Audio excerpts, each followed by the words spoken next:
How's it going, everybody? We got the Ultimate 32 tournament coming back, as well as Season 14 Crucible rules. I am, of course, joined by my main guy, Mobile Gamer. How's it going, brother? Going great. This is a fun one. I think this is super interesting. This is the most. I've never been more excited about season rules. My goodness. Yeah, let's talk about that just for a second. There's a lot of seasons where it's like, okay, these two rooms matter. When I read these rules, I got a little scared. Like, how hard do you think this season is going to be theoretically compared to, say, the season we're in right now, where it's kind of like, wait, I don't even know what rooms matter. Room 3 matters. Room 6 kind of matters. Yeah.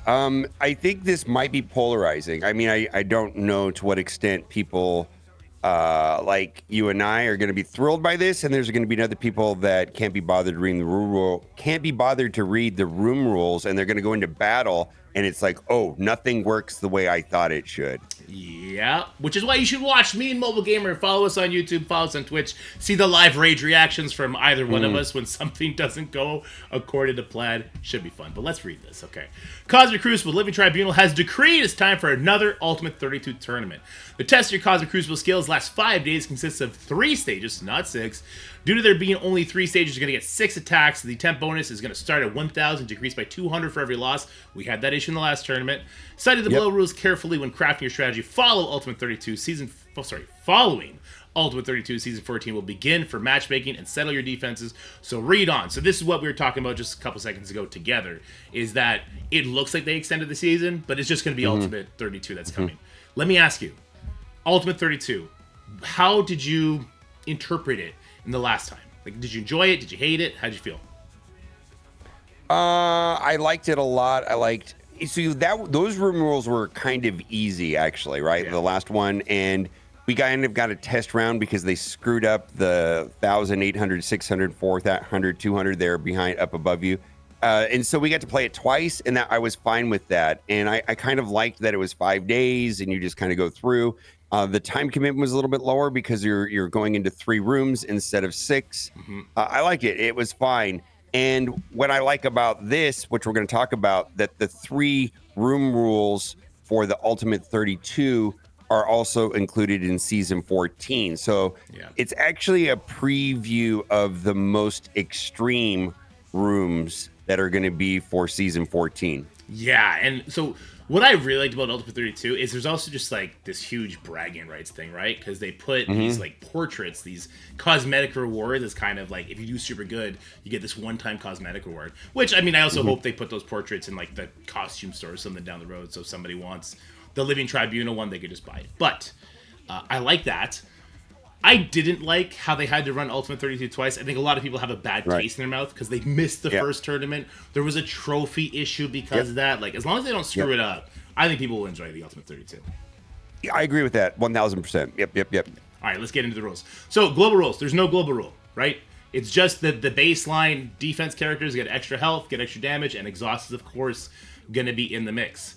Stage 1 glass cannon. We both... When we started talking just briefly about the room rules, you said a character's name, and I immediately showed you what I have on defense for the tournament. We got a little laugh out of that. Yeah. I said, read what it is, and I'll tell you what I said. And then I saw what you did. It's like, boy, we're in the same place. Yep. Yeah. Striker characters, they're going to spawn with Seaguard. I'm not sure if that's different than Safeguard, but they're spawning with Seaguard. Wow, Seaguard. Yeah, I like Seaguard. That's a tough one. Yeah. 90% minus max health. Now, this is going to be curious how this plays out. We'll talk about it when you give your opinion. 100% damage, and they're going to spawn with 5 death proof, but also fortified characters spawn with taunt. We always have this room, right? We always have a room that says, you have set ISOs, let me snatch some of those ions. You're going to have to switch some stuff around. But how do you feel about this room? Okay, so it is spawn with Safeguard. And so initially I thought, is Ares going to be worth putting on defense or Apocalypse? But then I was like, Apocalypse is too much of a commitment, right? You really want Apocalypse on offense. But Ares is kind of useless. So why not put Ares in this room right here? He's super slow. This is going to mess with your opponent coming in with Safeguard on the strikers, which is going to make them have problems. Specifically, if you put your team, the Ares team, with somebody that is fast and can strip positive effects away quickly, which you came up with a very elegant solution. I don't know if we're going to get into that. But a team that's fast and can strip away positive effects. And and something also that, I think this is going to be a room where somebody's going to want to attack with somebody that uses like a Captain Britain mechanic or a Cabal mechanic or an Immortals mechanic. So like you have to think about that too. Like there's a lot of stuff. I mean, because you're just like, okay, well then I want to put Kahori in there, right? Kahori will be really fast, and you make Kahori with a striker. How many people she can delete, and then that's going to create. Well, my opponent's going to be then going in with Immortals, or my opponent's then going to be going in with Cabal. Well, then okay, then I'll do Kahori with 3 Annihilators, and that's like okay, then it's going to be Immortals, right? So if you could create 2 rooms to suck up an Immortals, then a decision has to be made. Agreed. Now this I think is interesting. The minus 90% max health. This could go one of 2 ways, right? So if this acts like a passive where they just lose, like say they have 8 million, or let's be easy, they have 10 million life. Well, now they're going to spawn with 1 million life. If this means that their green health bar is still full, but now it's only 1 million life, but they have the death proofs, you could put endgame Thanos in here. He gets pushed so fast to his passive, right? Because he only has 1 million life, and then 100% damage of that passive with he rains down, takes all your buffs away. That could be another just like death sentence. Well, I mean, because the death proofs will save him from getting pushed. Yeah. Endgame Thanos would be interesting there, right? I mean, an Endgame Thanos striker. Yeah. I mean, as long, but then then someone's going to go in with Apocalypse then, right? I mean, then you go in with, some Apocalypse team. And I mean, you're talking about on offense. I mean, on offense, maybe that'll work. I think on defense, somebody would just go in with Apocalypse. But Apocalypse's ultimate would push your endgame Thanos because you only have 10% of your max life. So the Falcon Punch isn't going to be the thing that pushes the Thanos. It's going to be the first ultimate that pushes. Oh, but his death, because the Apocalypse is not going to strip away enough death proofs because he only takes away 2. Yeah, and there's 5, so they're going to survive the Apocalypse sweep. That's interesting. Endgame Thanos might be really interesting there. I'm not really sure of that. That's very. I mean, because then what teams do you use to beat up Thanos, right? And then typically it's an Apocalypse team, anyways, right? And you're not gonna be able to use Cabal because it's 3-piece. So typically So I mean, maybe there's a situation where you put Kahori 3-piece Super Scroll here. Yep, that could be very interesting. It's all going to be about, this room is going to be about like how you pull Immortals or how you deal with some sort of crazy health trigger. But it's a very interesting room. Kind of like, go ahead. So if someone did put 3-piece Annihilators, Kahori, and Super Scroll, you would have to use Immortals. Yeah. Yeah, I mean, because get wrecked, right? I mean, you just have to use Immortals right there. Oh boy. Anyways. Yeah, it's gonna be a crazy room. A lot of these rooms are gonna evolve as the season goes on. Let's talk about stage 2. On defense and offense. On that character's turn, they're gonna attack themselves for 15% of that character's max health. This damage reduces the max health of that character. This one is like self-sabotage. So if your team is going so fast and they're taking so many turns, you're kind of just wrecking yourself and you're getting that Mephisto-style max health damage. Right. There's a lot of teams that we want to go first, but if we don't get the kill, oof, that's gonna be rough, right? Well, I kind of read this as like, I don't know if it matters, like, because both sides are going to have the same problem. Does that make sense? The only character that takes a lot of turns would be Kahori, and so this just don't use Kahori in this room. That's my interpretation of this. Is just don't use Kahori here. Yeah, I think that's fair. There's some unique situations I think could come from this. What if I'm on offense and I hit your characters, I don't have enough damage to kill you, but I knock you below 85% life? Does this effect of the room just kill your character as soon as their turn happens? Like, I think this room is going to be kind of tricky. I also think, just like this extra minus max health, this is sort of a new mechanic that they're adding, right? This is like fresh code they're adding to the game, so I'm wondering how, or if it's going to be implemented without bugs. Well, I mean, Mephisto kind of introduced this, and there were some problems with that, right? Yeah. With Mephisto, specifically in raids, in the second attacks. Yeah. You something happens to a character, and then you come back into the room. That doesn't really happen Well, here in Crucible, so I wonder what it looks like on this, on the second attack. How Yeah. much screwed is the defensive team? I'm not sure. I'm not sure. Yeah, I think this will be an interesting room too. Not nearly as impactful as stage 1 or stage 3, though. Take a moment, breathe it in. On Yeah, offense, only on offense. Lower yeah. the focus by 5,000, the Cosmic Ghost Rider effect, right? And then, Mm-hmm. and damage by 50%. Congratulations, you just got anti-overpowered. For any non-Mephisto character that takes turn before any character on defense. I was talking to you. This to me screams like Odin Illuminati is not going to lose to Mm-hmm. Starjammers in this room. Because Havoc's not going to strip anything. He's got the new strip, right? They're not going to do much damage because that minus 50%. And then if Odin gets his battlefield effect up, like you're done at that point. Do you Yeah. think this room is going to be super impactful? Cosmic Ghost Rider is crazy in war, right? Yeah, so this is identical to the Cosmic Ghost Rider passive inside of Alliance War. So, though, I mean, Odin Illuminati, I think that Black Knight also will thrive in this room because that's kind of what the whole idea behind the Cosmic Ghost Rider passive inside of War is. You put Black Knight there, every time you attack, not only are you not doing a lot of damage and you're not putting negative effects, then you're also getting pinged by Black Knight on the Yep. backside. So I'm wondering if there's going to be a situation where maybe it's Odin Illuminati Black Knight. I'm not really sure. I think the typical team comp right now is Odin Illuminati Sasquatch. Yes, I think Black Knight goes in there. And I do have that on my season 14 defense, which we're going to talk No, about right now. did you put that on defense? I'm just curious if it's exactly Right there. what I did. Holy moly. All right. I have not seen your rooms, but that's okay. So that we're 2 for 2 on we're going to do the same Yeah. thing or really close to the same thing. Okay. Yeah, okay, so we talked about Glass Cannon. This is going to be stage 1 in season 14 is going to be the same as stage 1 in U32. So let's just talk about the global rule before we do anything else. So same as it always is, except now also Starjammer characters on offense and defense, when they do piercing damage, they're going to apply bleed. On its surface, doesn't seem like a lot. Havoc's ultimate is piercing, so Havoc is going to absolutely crush people with his new buffed up ultimate plus doing bleeds. That's kind of interesting. There's other piercing attacks, but I don't think this is as impactful as Kahori's global rule was in this season, where she gave offense up to everybody.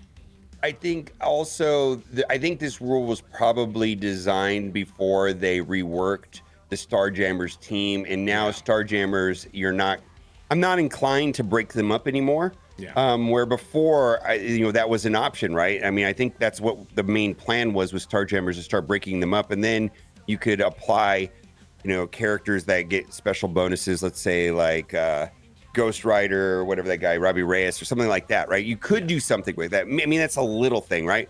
But I just think it just means Starjammers are slightly better and okay. You know what I mean? Yeah. I don't know if it's how meaningful that impact is going to be.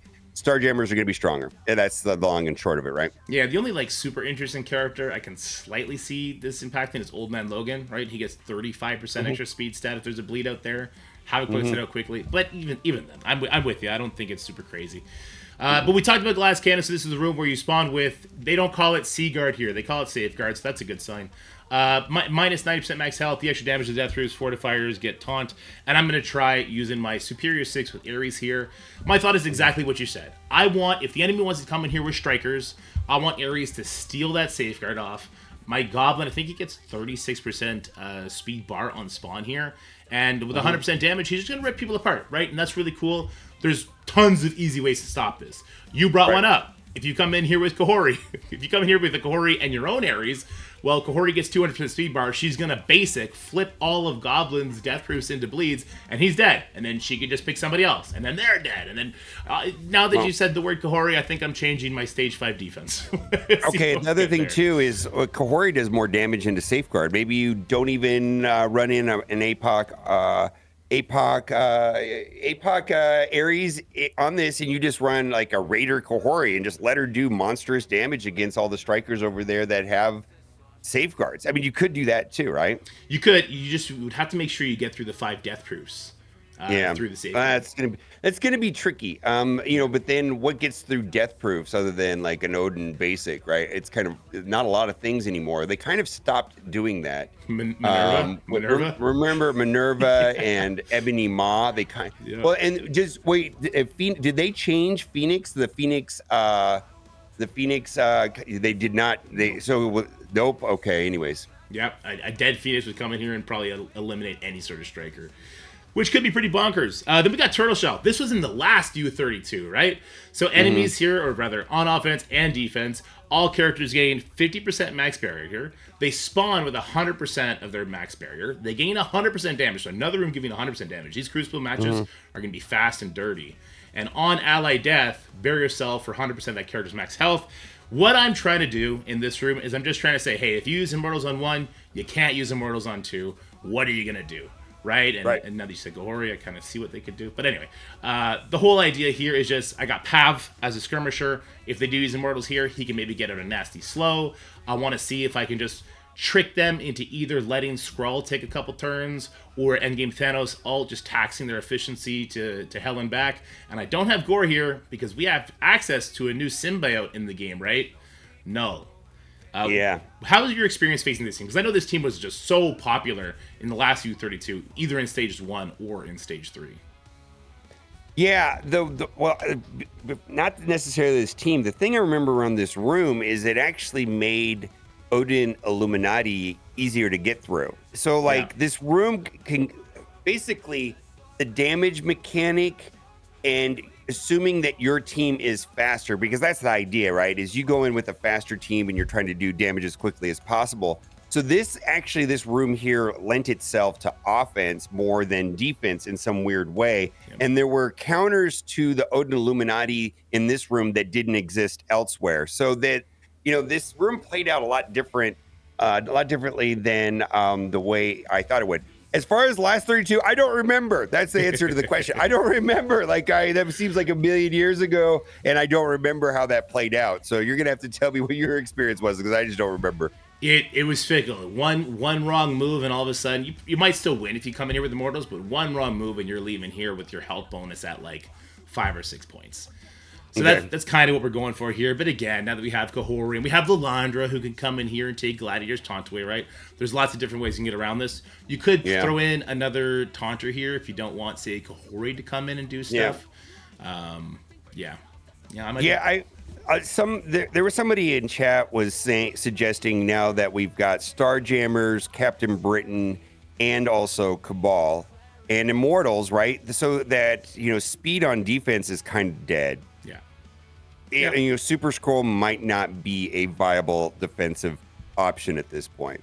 Yeah, the second the reason why the Skrull team still sort of survives in the current season is because they have a room that says you can't special in this room, right? So unless we have that room, Immortals is basically going to take out anything that has speed bar, with the exception of course, the Starjammers. Super Skrull may be an offensive character now. Could be, and that's kind of fun. I kind of like that, especially because they gave 2 diamonds to everybody, right? Yep. All right, Stage 3, Toxic. We also saw this one in the tournament, U32. I'm keeping it very simple. I'm just using the Retaliate team here. My idea is this team's pretty slow. You don't want to overcommit to this team because of everything else that's going to be on the defensive side, right? So if somebody comes in here, they're hurting themselves, they can't quite get through the Scarlet Witch. She's pinging away at this point, so is Invisible Woman. It's going to tax health probably more than it currently is in the current season, and I see people lose to this team in the current season. You probably face these guys quite a bit, right? Yeah, and any post-Ares team, any non-Crucible post-Ares team seem to do fine against this. Does that make sense? I mean, whether that was Astral or Orcus, anything post-Ares, that Liberty, I always have no problem with this, but it does require that type of commitment, a post-Ares team. Yeah, I was also thinking about putting Liberty here, because one of the big counters to Liberty is Superior 6 with Old Man Logan. And yeah, Liberty normally doesn't get a turn, or Superior 6 with Mysterio. Normally, Liberty doesn't get a turn, but the Superior 6 team takes so many turns, they're going to hurt themselves enough, they're going to tax their own efficiency that way.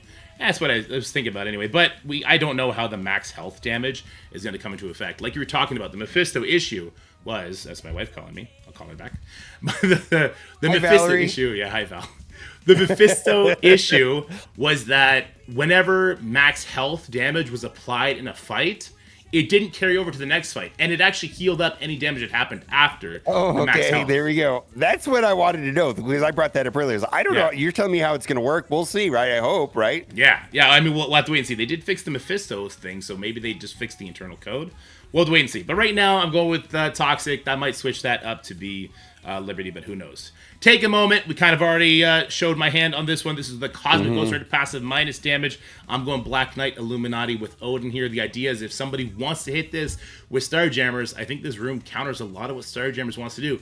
Yeah, they're going to go fast. They're going to get the first turns. They're not going to hurt Black Knight as much as you would think. I don't think they get to Odin in time for Odin to get his charges up, and then he gets his battlefield effect up, and then they lose, right? So the idea there with Havoc was that he was now given an anti-Black Knight on his ultimate, but 5,000% resistance, or is going to make a difference here, right? Black Knight should hold up, in theory, and then he's going to be pinging, and then if they do take a turn, then you're going to have to deal with Odin and the battlefield effect when he does it, which is going to be just this is a monster. This is an annoying team. Come on, they put this team anywhere, right? But right there, especially, is going to allow the Black Knight to survive. Yeah, exactly. I'll also show you guys my offense real quick at the end of this video, so you can see how I plan on dealing with the same team. So I think you'll see a lot of this coming up in the tournament and this week. All right, Stage 5. I didn't put anything special in Stage 5, but I actually think I'm going to change what I do have here. So I got Captain Sam, Kahori, Miss Marvel. So you're thinking about keeping Phoenix Force for offense then? I mean, that would be the option would be do like some weird Phoenix Force, Old Man Logan, but I don't know how effective that's ever been, and I feel like you're taking a lot of tools away. And, this is just kind of like a burner room. Like you're trying to get them to commit as much as possible. Yeah, so if we go over the rules here, the reason why the Phoenix Force is somewhat interesting this season is kind of the revives. Because they have revive mechanics built into their kits, they revive with more life than one, right? There's no revives here at all. So on turn, they'll clear negative effects, they're going to heal from that, and also on turn end, all characters gain defense down. So it's a little bit of interest there. I'm leading into the former part, right? If someone takes a quick turn, they're going to get smacked back having defense down. That's kind of what I'm leaning to. Like you said, I think this is the burner room. If somebody puts their Phoenix Force team here, I think they struggle with Odin Illuminati, which is where I'm going to be using my Phoenix Force. Yep. And I think this is kind of a nothing room, really. Yeah. But because of what you said, my Kahori's coming off defense. I didn't even think about Kahori for Stage 1. But yeah, her as a striker with an Apocalypse will just tear through any person you put as a striker. Kahori's going to literally instantly kill them. Unless there's Captain Britain or Howard the Duck there, I guess. APOC Kahori is going to be the go-to team in Room 1 on offense. I don't see what's going to hold up, because even the in-game Thanos, I guess, well, I mean, if you don't get... her special is going to wipe every striker. Yep. Because she's going to kill everything, so... Yeah, and if you want to, well, no, I guess that doesn't get past the passive. I was going to say, if you can get a quick vulnerable up, then make her a striker. Well, she'll be a striker, right? Anyway, we don't got to worry too much about that, but that is going to be, I'm not going to use this room. I'll probably take a Hori out and just slam in some other nerd who has post-area stats, because I think this room is the throwaway room. And here's my room, Mobile. This is the room I got to make because of the win in the last tournament. Did I tell you what they told me at the Scopely HQ? What did they tell you? They wanted to name it Dorky's Broken Headset. From the first tournament. Why did they do that? Well, they got it. Well, anyways. No, they did. I was fine with it, except when I won the last tournament, my son was here with me, and I let him name the room. And he's like, I want it to be called Spider-Man. So we got Spider-Man's Web Trap. I'm going to win this tournament, by the way, just so everyone's aware. Oh, wow. Okay. Yeah, just putting everyone on notice. And it's going to be named Dorky's Broken Headset next season. But so what are you thinking with this room? Speed bar cannot be increased or decreased, so that is the speed stat, right? So that's gonna that's speed bar. So that is your superior that's 6. Captain Britain. Captain Britain, exactly. And then speed up and slow. I guess it's easier to like change the coding of those buffs than it is to go into each individual character and say this character is immune to speed, this character is immune to slow. That's why it's worded this way. So if you get speed up on your character, expect no difference. Right? So let's say Illuminati spawns with speed up. They're still going to all just be at their base stats. It's just going to counteract that. Once again, though, this is a new code that they're introducing, so we'll see if it actually works. We'll have to see how it goes. But the idea is that basically speed up and slow don't work in this room. Yes. So the only thing that does work in this room is speed stat. I actually wanted them to also take the speed stat out, but I understand. So is this going to be Night Stalkers? Is the general Funny idea? you should bring that up. There you go. All right, yeah, all right. And then I see where you went OG Emma to make it even worse, right? Yeah. Yeah. So, I mean, some things that could come in here and ruin this. Emma Frost X-Men would come in here. And the unfortunate part of Emma Frost X-Men is she is stopping Man-Thing, but she's also currently bugged. She's also stopping old school Emma.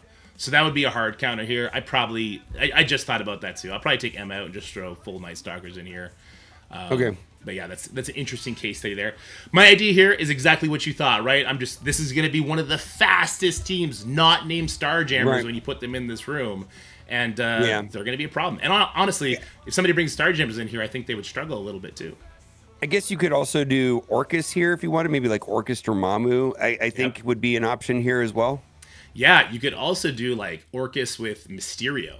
Because the speed stat to Nimrod would be such a defining characteristic of the match. Like I think Nimrod he'd go first. He'd go right before. Yeah, I've been using Orcus Mysterio on offense nonstop right now. Like I mean, it's just like those like that generic room that you have in room 3. That would be I would just probably look to Orcus Mysterio. That is where I would go. Yeah, Mysterio kind of a sleeper OP character, isn't he?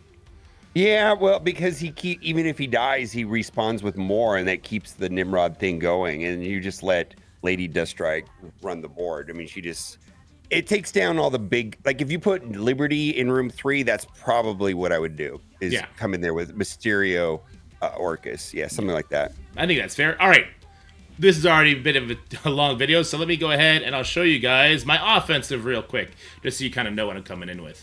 So because of me not wanting to use Starjammers against Odin Illuminati in Stage 4, I'm going to use the Mephisto Phoenix Force Old Man Logan Echo counter. This is kind of the best counter in my opinion. It beats the Black Knight version pretty handedly, and that is something I think we're going to need this season. I got Immortal X-Men because, hey, that's an offensive team. They can only be used on offense, so that's where they're going to be. Full Starjammers. Yeah, full Starjammers are going to be pretty good. I am actually willing to break them up, though. So if I see an enemy Starjammers, I'm going to hit it with my Astral Howard team. Howard will stop the enemy Howard's on-spawn speed bar stuff. Emma stops the speed stat from Havoc. And then Havoc takes a turn, and nobody else, because Emma is going to go right after the Havoc, and then Shadow King is going to go, and then I guess Rocket goes, but he's going to be ability block for some sort of control. Ancient One goes. Like, I don't think the Starjammers rework was enough. I think they needed to make Lander faster, and I think it leaves them open to that sort of a counter. And then I'm hoping that the Starjammers are perfect where they're at. That's my hope. Me too. I hope they don't get any more touch-ups. I hope they beat Odin Illuminati. They beat anything that is, silly that they should beat, and it goes from there. And then I got Cabal Kang. I don't think that they're particularly useful on the defensive side. I don't know who the 5th could be. The 5th could be Apocalypse. The 5th could be whatever the case would be. It could be Moonstone. I'm surprised that you put Ultimus on defense instead of Gore, because then you could be using Ultimus somewhere right here. Well, there is a character that we're going to be using. Oh, what am I doing here? There is another character that we are going to be showcasing the current tournament that I'm actually going to be pairing with Gore, and his name is Null. Oh, okay. There you go. So I'm going to be having like a Null Gore team, but I have this super team crafted. I don't want to share that with anybody before the tournament, so I'm not putting it in the video. But look out for Gore. This guy's actually kind of cracked. So that's what I was wondering is like, why didn't you put Gore there? There's the answer. And then that you still have a bunch of other tier 2 teams left over that you didn't mention, like we talked about Orcus Mephisto, New Warriors. You got a lot of cleanup stuff that you could use there too. Liberty was still available to you. Yep. I'm very offensive heavy, especially heading into a new season where I think the room rules will actually buff some of our B tier teams to the point where if somebody turtles, these rooms are so impactful that what they have left on offense, I think could cause them problems. Anyway, that's it for this video, guys. I know it ran long, so thank you so much for coming and hanging out.